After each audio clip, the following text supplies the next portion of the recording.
Às vezes eu fico imaginando, que bom, né? A música e tudo mais. Vocês já imaginaram a vida sem música? Eu acho que ia ser feito um filme sem trilha sonora, né? Boring, não tem como trazer, sabe, essa emoção, a alegria de estarmos na presença de Deus. Eu agradeço tanto pela banda, pelo louvor, pelo grupo musical, pelos talentos que Deus tem colocado aqui em nossa igreja. Ângela, que Deus te acompanhe, viu? Muito bom tê-la conosco, tá bom? Esse ano foi muito especial, muito bom tê-la conosco nos estudos da Bíblia lá, muito legal, tá? Que você leve com você o nosso carinho, falo isso de coração. E eu queria lembrar vocês que dia 22 será um sábado muito especial.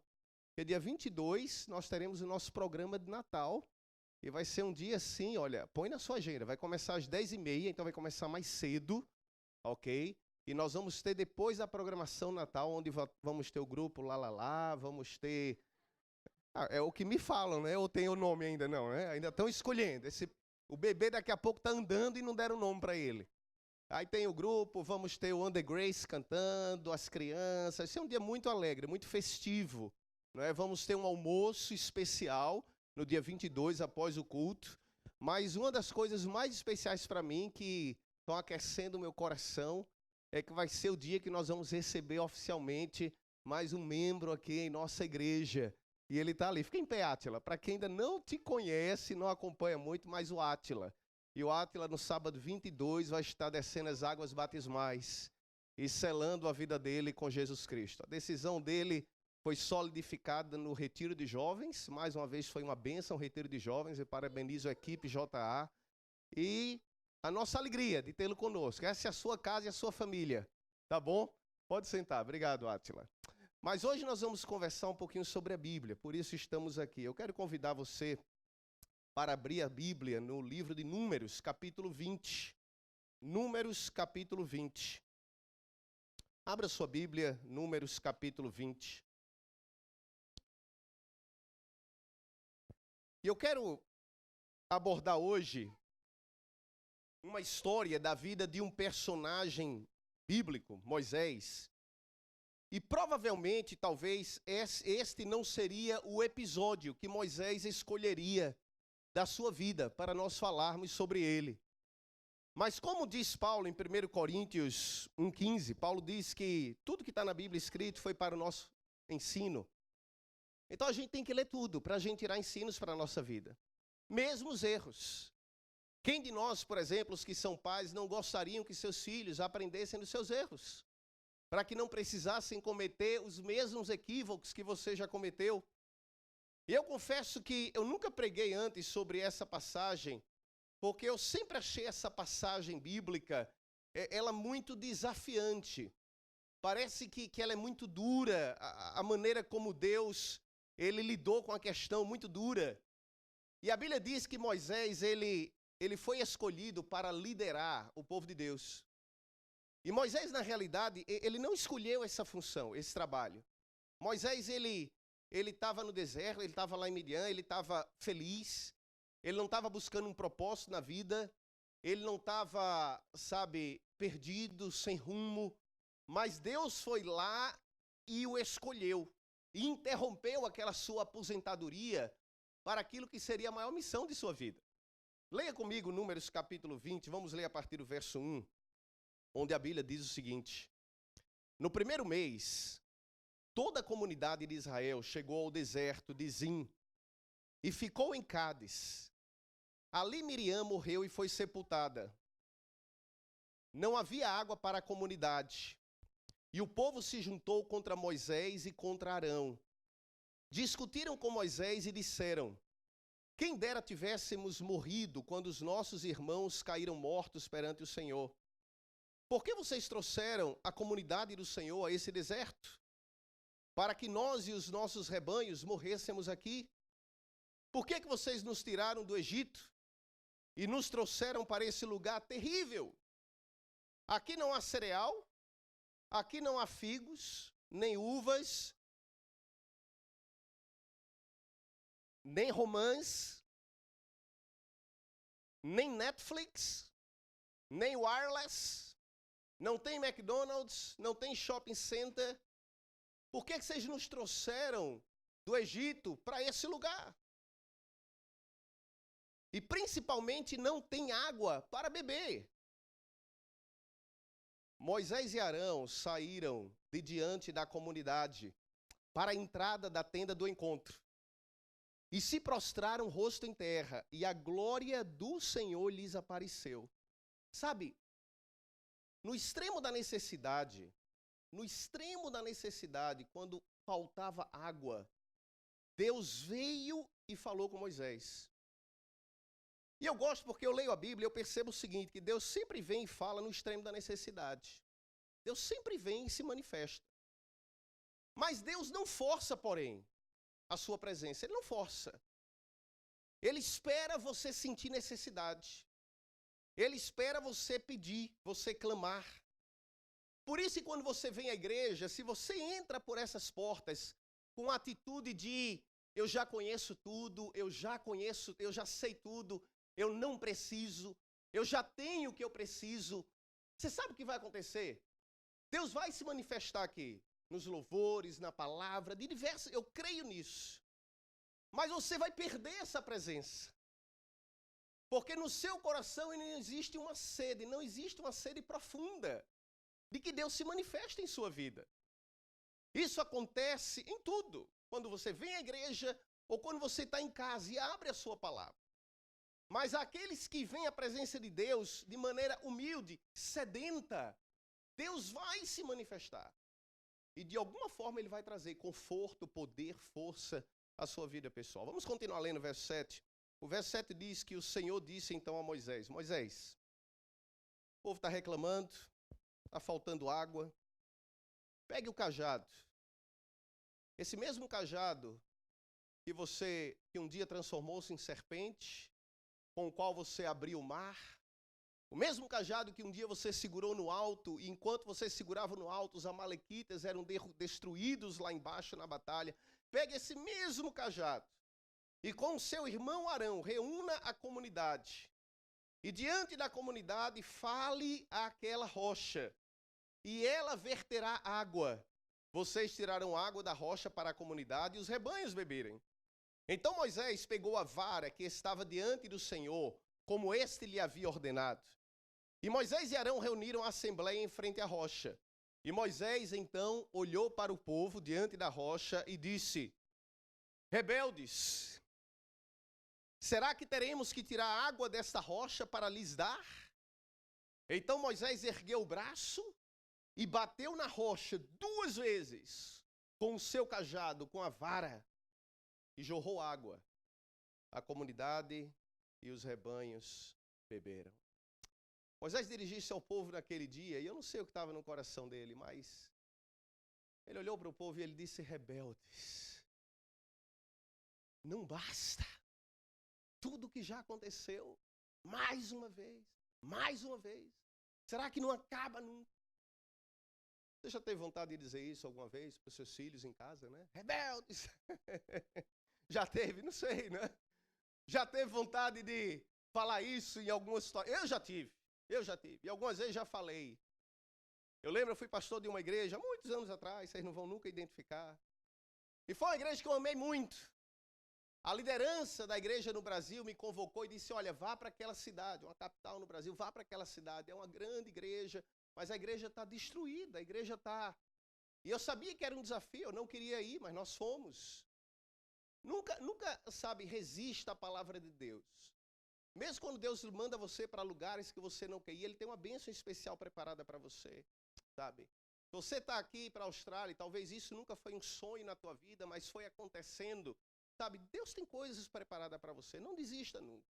E eu lembro que nós chegamos ali, e de fato, o primeiro sábado que eu entrei na igreja, deu uma depressão. Eu olhei para a igreja e digo, Senhor, começar por onde? Mas ao longo daqueles 4 anos, muitas bênçãos aconteceram. A igreja foi transformada, e não por mim, mas era Deus trabalhando.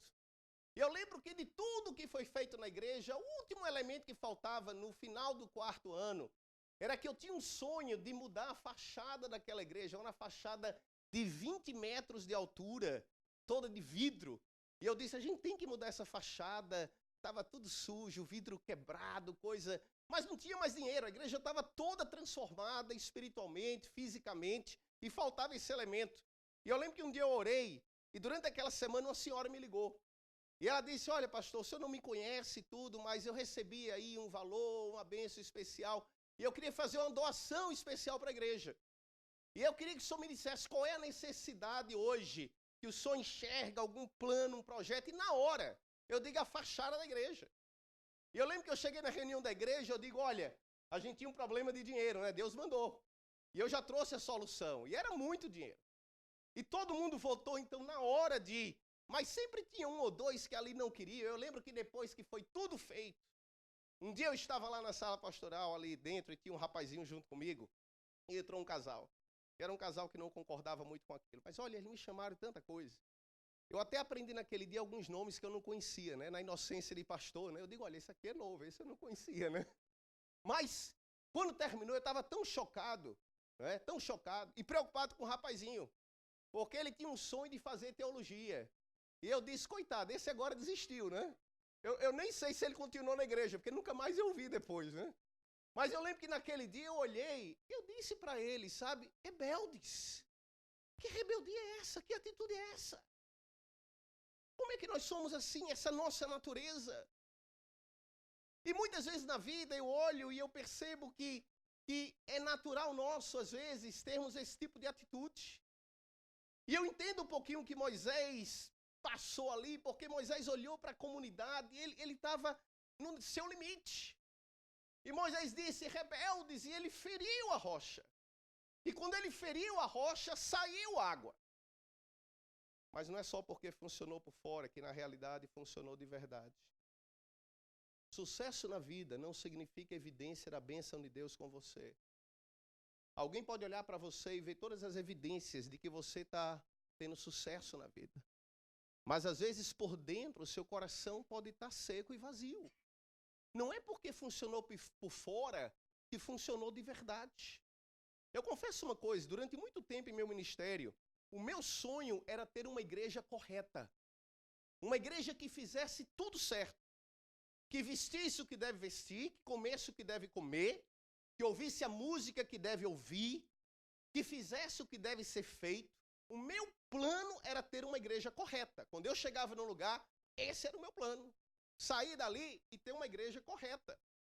Mas eu descobri ao longo do meu ministério que é muito mais fácil ter uma igreja correta do que uma igreja convertida. Muito mais fácil. É muito mais fácil eu usar a motivação do medo, do castigo, do inferno, vai perder isso, cuidado, e ter a igreja correta, do que ter uma igreja verdadeiramente convertida. A motivação do medo e do castigo é uma motivação na vida, mas não é uma motivação duradoura. E se você duvida disso, é só você lembrar quando você está dirigindo e vê um speed camera. O que é que você faz? Você dá aquela diminuída, não é? Porque é o medo do castigo, né? Da punição. Mas depois que você sabe que já passou do raio ali do speed camera, o que é que você faz? Sou só eu que faço isso, gente? Perdão, eu não sabia. Eu digo... Passou do speed camera, a gente, acelera um pouquinho mais, né? E eu fiz isso várias vezes no caminho para a igreja de manhã, só para poder ilustrar isso aí, né? Mas sabe, assim somos nós. A motivação do castigo, a motivação da punição funciona, mas ela não é duradoura. O dia que você tirar aquela motivação, tudo volta. E às vezes eu penso, o que é que adianta uma igreja correta se o coração continuar o mesmo? O que é que adianta termos corretos se o coração não estiver transformado? Por isso meu sonho hoje não é apenas uma igreja que seja correta, mas é ver uma igreja verdadeiramente convertida ao Senhor. Amando ao Senhor, buscando a Deus, se debruçando na sua palavra, crescendo, amando vir louvar ao Senhor, estar aqui junto. Esse é o meu alvo. Porque eu entendo que transformação tem que ser de dentro para fora. Não pode ser de fora para dentro. E naquele dia, diz a Bíblia, todos beberam água. Mas aquilo custou tudo para Moisés. Sabe, se a história terminasse no verso 11, nós íamos sair daqui dizendo, amém, que legal, Moisés, o grande líder, que legal, tudo deu certo. Mas a Bíblia diz no verso 12, que aquele ato custou para Moisés o seu passaporte para a terra prometida. E o pior é que as pessoas nem notaram, porque estavam tão busy bebendo a água que tanto queriam, que nem perceberam que naquele momento o seu líder perdeu a condição de entrar na terra prometida. O verso 12 diz que o Senhor, porém, disse a Moisés e Arão: como vocês não confiaram em mim para honrar a minha santidade à vista dos israelitas, vocês não conduzirão essa comunidade para a terra que lhes dou. E essas foram as águas de Meribá. Meribá. Meribá em hebraico significa conflito. E talvez não haveria nome mais adequado para aquela situação do que o nome Meribá.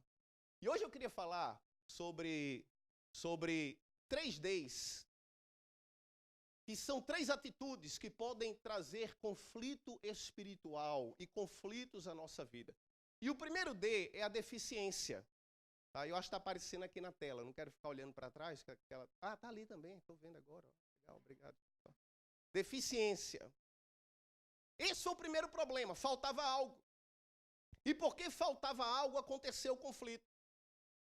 O que mais me chama a atenção, no entanto, em meio àquela crise de deficiência de água, é que o povo tinha o mais importante. Eles tinham a presença de Deus. Ao longo da caminhada no deserto, diz a Bíblia, que durante o dia uma nuvem os cobria, protegendo do sol, e à noite uma coluna de fogo ia com eles. Se alguém tivesse alguma pergunta ou alguma dúvida, Moisés ia à tenda do encontro.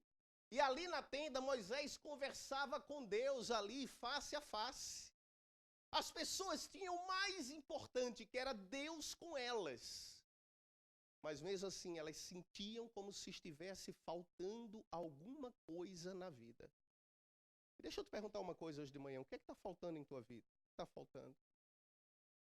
Se você fizesse uma lista de coisas, o que é que apareceria nessa lista que está faltando? Talvez muitos já colocariam dinheiro, colocando não sei o quê, faltando trabalho, está faltando o visto que eu sonho, está faltando aquilo ali, faltando aquilo outro. Deixa eu dizer uma coisa. Talvez o que falta em nossa vida não são as coisas que nós achamos que faltam, que nos faltam. Talvez o que falta à nossa vida de verdade é aquela convicção, aquela percepção profunda de que nós já temos o Senhor conosco. E que se nós já temos o Senhor conosco, nós já temos o mais importante. Como o salmista dizia, o Senhor é o meu pastor e nada o quê? Não é que não faltassem coisas. Ele sabia que faltavam coisas, mas o Senhor lhe era suficiente para preencher a sua vida, mesmo em suas necessidades. E sabe, a comunidade reuniu-se com o propósito de criar conflito. Eu acho interessante que a Bíblia chama aquele grupo de comunidade. Né? Eu nem tinha percebido que o Facebook estava na Bíblia, né? A comunidade do Facebook. Comunidade criada com o propósito de discutir, de criar conflito. E tem gente que adora de entrar nessa comunidade para colocar ali uma coisa, gerar conflito, né? Muito cuidado, sabe? Evite os conflitos. E eles não têm paciência. E eles estão sem paciência porque eles não têm água. E eu queria que você entendesse o seguinte: antes de você ser muito duro com os israelitas, lembre-se que essa é uma questão de vida ou morte. A gente não está falando aqui sobre você acordou de manhã para tomar o seu de jejum e esqueceu de comprar um croissant, não é? Ou você chegou lá foi tomar uma bebida e o barista errou e colocou ali full cream milk ao invés do almond milk. A gente não está falando de uma coisa irrelevante. Nós estamos falando de sobrevivência. Eles tinham uma deficiência de água. Era questão de vida ou morte. E sabe, quando você está no seu limite porque lhe falta algo importante ou que você considera importante, você geralmente começa a reagir ao invés de responder. Apenas reagir instintivamente. Por isso, se você acha que está sempre faltando algo na tua vida, a grande verdade é que esse sentimento de que está sempre faltando algo na tua vida vai acabar criando em você respostas que muitas vezes você não quer. Nos seus relacionamentos, em relação a Deus. Sentimentos, atitudes. Já perceberam que há pessoas que às vezes estão sempre estressadas, sempre ansiosas, sempre extremamente preocupadas, estão sempre com raiva do mundo, a impressão que a pessoa brigou com todo mundo, não é? Estão sempre irritadas. o seu estado de espírito vai refletir-se no seu comportamento. Provérbios 15:13 diz que o coração alegre e contente, ele aformoseia o rosto. Perceba, mas a tristeza, ela bate a alma. Quando você tem um coração alegre, você consegue ficar até mais bonitinho por fora. Essa é a esperança de alguns, né? Mas comece ficando bonito por dentro. Um coração alegre vai se refletir na sua maneira de ser, na sua vida. Você conhece alguém que acha que está sempre faltando algo? Conhece alguém assim? Eu li essa história e eu achei bem interessante. Disse que um amigo encontrou outro. E o amigo olhou que ele estava meio triste, assim, percebeu e perguntou: rapaz, o que aconteceu? Ele disse: não, faleceu um parente distante meu que eu nunca nem conheci. E me deixou uma herança de alguns milhares aí de dólares, né? E aí ele disse: ah, tá bom. E semana passada morreu uma tia minha, que há muito tempo eu não via, sabe? Dezenas de anos. E deixou também uma outra herança para mim. E ele triste, o cara perguntou: mas rapaz, por que você está triste? Ele disse: não, é porque essa semana não morreu ninguém ainda, né? Mas tem gente que é assim, já percebeu? Deus está abençoando, né, a vida, mas a pessoa está sempre procurando alguma razão para o quê? Para reclamar, para se sentir insatisfeito, para dizer que está algo faltando na vida. Há uma coisa que eles não perceberam nessa história. Eles estavam na fronteira de Canaã, a terra que Deus tinha prometido a eles. Em poucos meses eles chegariam em Canaã. Mas ao invés de estarem se preparando para conquistar, eles se reúnem como comunidade com o objetivo de conflito. E deixa eu dizer uma coisa: conflitos externos são apenas uma evidência de que falta paz no coração. O maior conflito não começa fora, começa dentro. Você acha que o mundo tem guerra por quê? Porque as pessoas são egoístas, prepotentes, sabe? Começa dentro. 1 Pedro 5,8, Pedro disse, nos advertindo: sede sóbrios, vigiai, porque o diabo, vosso adversário, anda em derredor, rugindo como leão, buscando a quem possa devorar. E durante muitos anos eu li esse texto, e eu pensava que ele era o leão. Mas depois eu percebi que o diabo não é o leão. Ele apenas ruge como leão. E o lugar que ele mais ruge é dentro do seu coração e na sua mente, trazendo distrações à sua vida, tirando o seu foco do que é importante, colocando situações para que você se desvie daquilo que sabe que é o seu caminho, tentando ocupar a sua mente. Por isso que eu fico muito tempo pedindo a Deus que me dê a percepção para entender qual é a verdadeira natureza do conflito, porque o nosso conflito é espiritual, irmão. Não é um conflito da vida. Esses outros conflitos são os conflitos mais simples da vida. O nosso conflito é espiritual. Mas há muitos que estão vivendo a sua vida espiritual, tentando apenas mudar o seu comportamento, tentando fazer a coisa certa. Mas eu queria que você entendesse hoje que o que você faz é apenas consequência daquilo que você é. É apenas a consequência, não é a causa. Por isso, tem que ser Ele em você. Tem que ser Ele no teu coração. Tem que ser Deus te abençoando, te capacitando, preenchendo a tua mente, enchendo a tua vida. Senão você vai viver em conflito dentro de você e, consequentemente, fora de você. E você sabe qual é a razão porque o diabo quer tanto que nós vivamos assim, sem paz, sem vitórias, em conflito? É porque Deus fez a cada um de vocês promessas tão grandiosas, para você, para essa igreja, para sua família, para nós. E quanto mais perto estivermos de conquistar essas promessas, maior vai ser a tentação de termos conflitos e nos desviarmos do nosso objetivo. Eu percebi esses dias, sabe, que às vezes é difícil para mim manter o foco, é difícil. Esses dias estava lendo a Bíblia, estava tentando swipe a Bíblia, né, como se fosse. Quando você já não consegue mais focar e ler 2 páginas de um livro, quando você não consegue mais tirar 5, 10 minutos e desconectar e conectar-se com Deus, tem alguma coisa de errado com o nosso coração, com a nossa mente, com as nossas prioridades. Em poucos meses eles chegariam em Canaã. E nós, irmão, em pouco tempo, nós estaremos no céu. Você crê nisso? Pouco tempo. Eu sei que a gente olha para o lado e esse deserto, falta isso, falta aquilo. Em pouco tempo estaremos no nosso destino. E a maior tentação de conflito é justamente antes da maior conquista. Justamente antes da maior conquista. Não há água, há uma deficiência. E o povo quer morrer. E eles culpam Moisés. Ah, você trouxe a gente aqui para morrer e tá, era melhor ter ficado lá. Vamos morrer. Eles não iam morrer. Eles estavam no limiar do seu destino. No limiar. Mas eles acham que vão morrer. E eles perguntam, por que você nos trouxe aqui? Lá nós tínhamos o quê?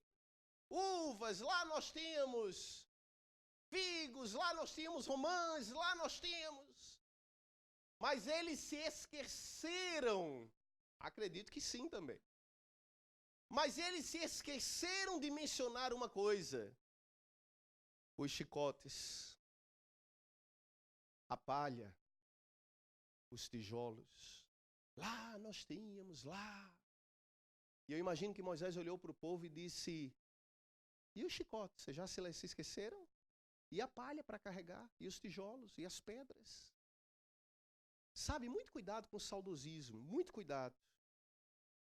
Eu tenho uma atitude minha, pessoal na vida, em relação a tudo que faço. Eu sempre penso que o melhor ainda está por vir, sempre. É uma atitude de fé, eu sempre acredito nisso. Louvo a Deus pelo passado, sou grato a Ele, mas eu sempre acredito que o melhor ainda está por vir. Muito cuidado com o saudosismo. Certa vez alguém veio conversar comigo, sabe? E não foi aqui, disse assim, olha, eu tenho muita saudade da igreja, no meu tempo, aquilo que era uma igreja fiel, aquilo que eu tenho saudade daquele tempo, das origens e tudo mais. E eu ouvindo ali, né, me concentrando. E quando parou e era minha hora de responder, eu disse, se a sua igreja do seu tempo era tão boa, o que é que nós estamos fazendo ainda aqui? Porque a autora diz, no Parábola de Jesus, que no dia em que o caráter de Deus estiver impresso no seu povo, Deus irá reclamar a sua igreja como sua. Se nós ainda estamos aqui, é porque isso ainda não aconteceu. Não importa quão você acha que a sua geração foi melhor do que a atual, seja qual for. Eu não creio que ontem foi melhor. Eu também não creio que hoje é melhor. Fique bem claro isso. Eu acredito que existe uma outra coisa que nós ainda não experimentamos, não vivemos. Porque se tivéssemos, nós não estaríamos mais aqui. Eu não creio que o ontem foi melhor. Eu não creio que hoje é melhor. Apocalipse não diz que Laodiceia era quente e ficou morna. Mas o Apocalipse diz que Laodiceia sempre foi morna. Então não é o que foi. Não venha me dizer que é o que foi. Mas também não venha me dizer que é o que é. Mas nós temos que avançar. Eu não tenho respostas definitivas. Mas eu sei que tem que ser algo diferente, irmãos. Eu peço a Deus todo dia que me dê humildade suficiente na minha vida pessoal. Não estou falando em relação à igreja, não. Na minha vida pessoal. Para eu buscar o que eu não tenho. Para eu buscar Deus de uma forma que eu não busquei ainda. Que Ele me dê uma sensibilidade que eu ainda não tive. Que Ele põe em meu coração e em minha vida alguma coisa que eu ainda não experimentei. Porque senão eu não estaria aqui. E eu creio piamente nisso. E Moisés olhou para ele e disse, vocês querem voltar para o Egito? Para o lugar de onde vocês oraram por 200 anos para que Deus os tirasse de lá? É para lá que vocês querem voltar? Eles ficaram chateados com Moisés. Moisés ficou com raiva de Deus, porque Deus não ficou com raiva do povo. E aí veio o segundo D, que é do desapontamento. E quando eu olho para a história, eu percebo que Moisés, ele não estava desapontado com o povo. Aparentemente sim, mas não era com o povo. Moisés estava desapontado, irmãos, consigo mesmo. Eu imagino que Moisés carregava no coração, durante muitos anos, pelo menos 40 anos, quando ele ficou lá, não é, com o seu sogro Jetro, 40 anos no coração, aquele sentimento de incapacidade de estar fora do lugar. Ele sabia que ele era judeu, que ele era israelita, era hebreu. Mas ele foi criado como egípcio, ele nunca se sentiu lá, entendeu, ferindo o povo. Ele, sabe, fora de lugar. Tanto é que ele fugiu. Porque ele se sentia como não pertencendo mais a lugar nenhum. E ele fugiu. E foi lá na sua fuga que Deus o encontrou, lá no deserto. E no primeiro bate-papo dos dois, ele falou para Deus, e ele foi claro: Senhor, olha, escolhe outro. Escolhe alguém mais forte. Escolhe alguém que não tenha as mesmas lutas espirituais que eu tenho. Escolhe alguém que não tenha os mesmos pensamentos que eu tenho, as mesmas inclinações para o pecado que eu tenho. Porque eu vou desapontá-lo, Senhor. Eu sei, é só questão de tempo.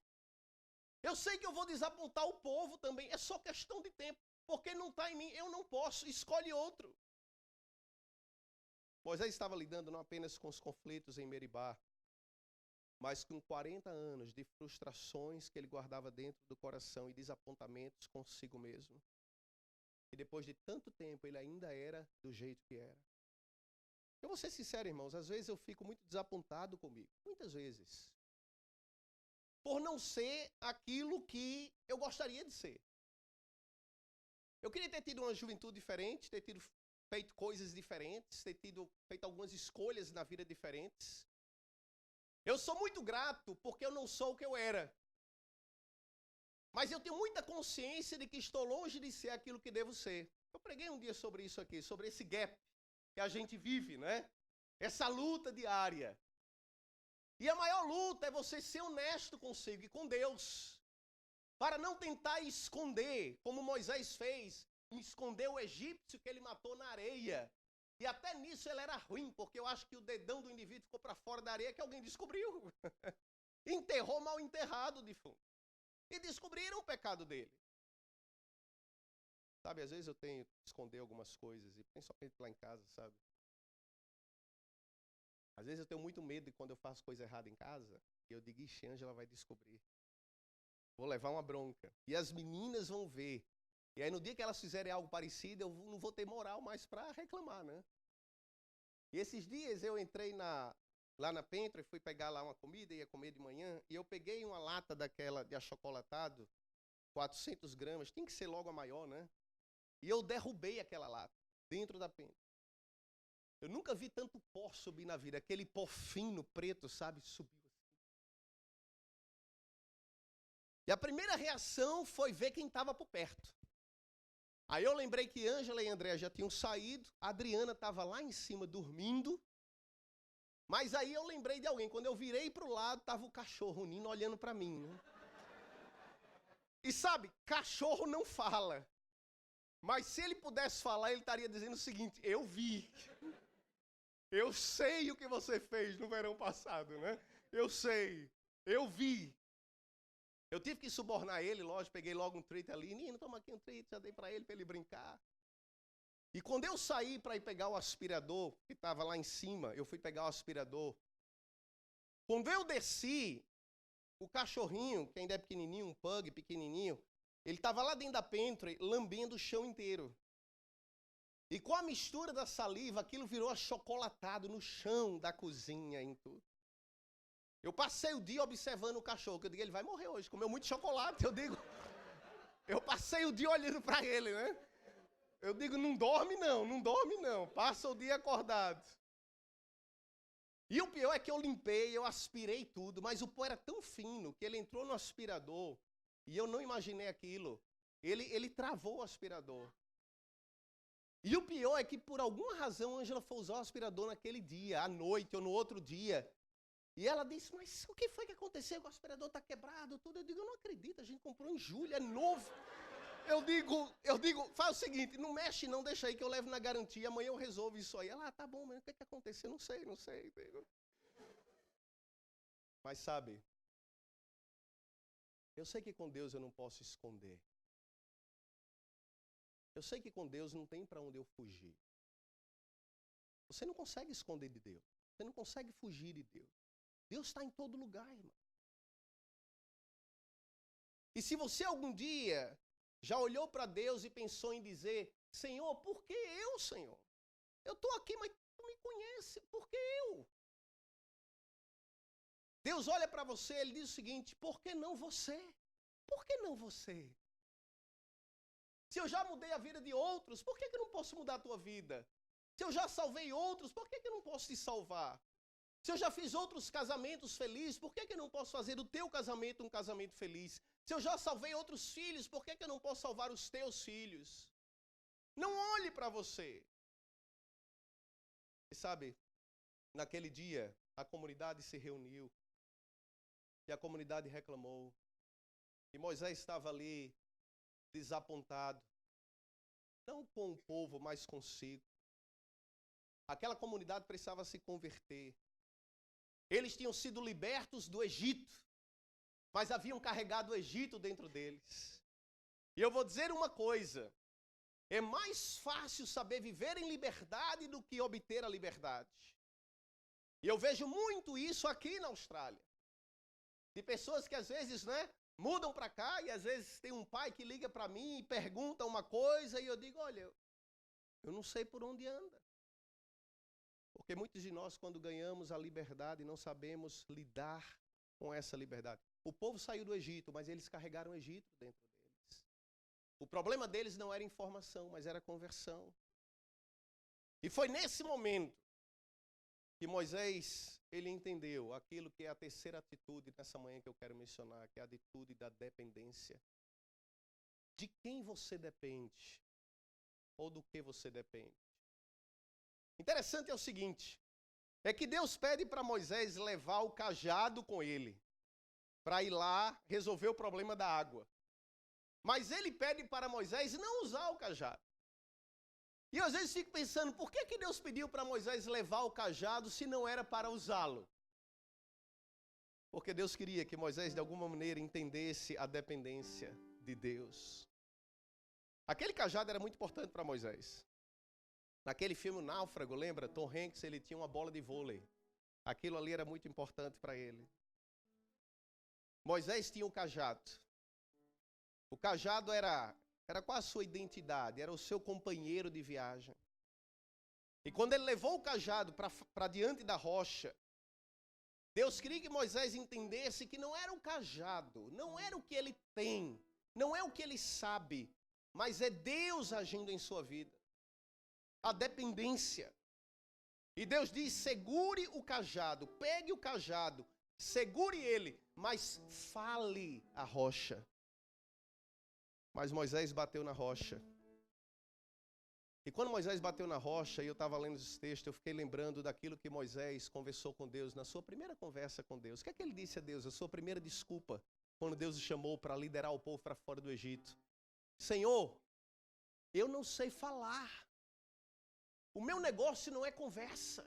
Eu não sei falar, eu não tenho jeito. O meu jeito é fazer, eu sei fazer. Eu não sei falar. E naquele momento Deus diz: Moisés, não faz nada, apenas fala. E Deus toca naquilo que era justamente sua maior deficiência. Fala, Moisés. E Moisés diz: Senhor, eu não sei falar, essa é a minha fraqueza.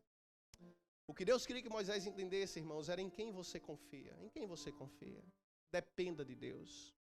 Deus não deixou Moisés entrar na terra prometida por punição.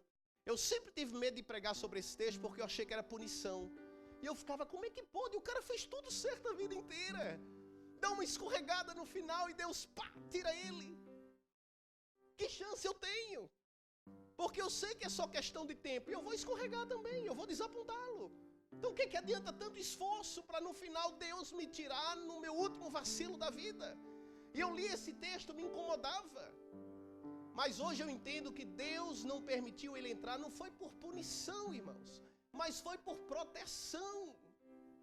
Porque se Moisés tivesse carregado o povo para dentro da terra prometida, com todos aqueles anos de mágoa, de ressentimento, de rebeldia do povo, Moisés não seria uma bênção para o povo, e o povo provavelmente destruiria Moisés com as suas atitudes. Deus precisava de alguém fresh, Josué, cabecinha nova, para poder levar o povo na jornada final.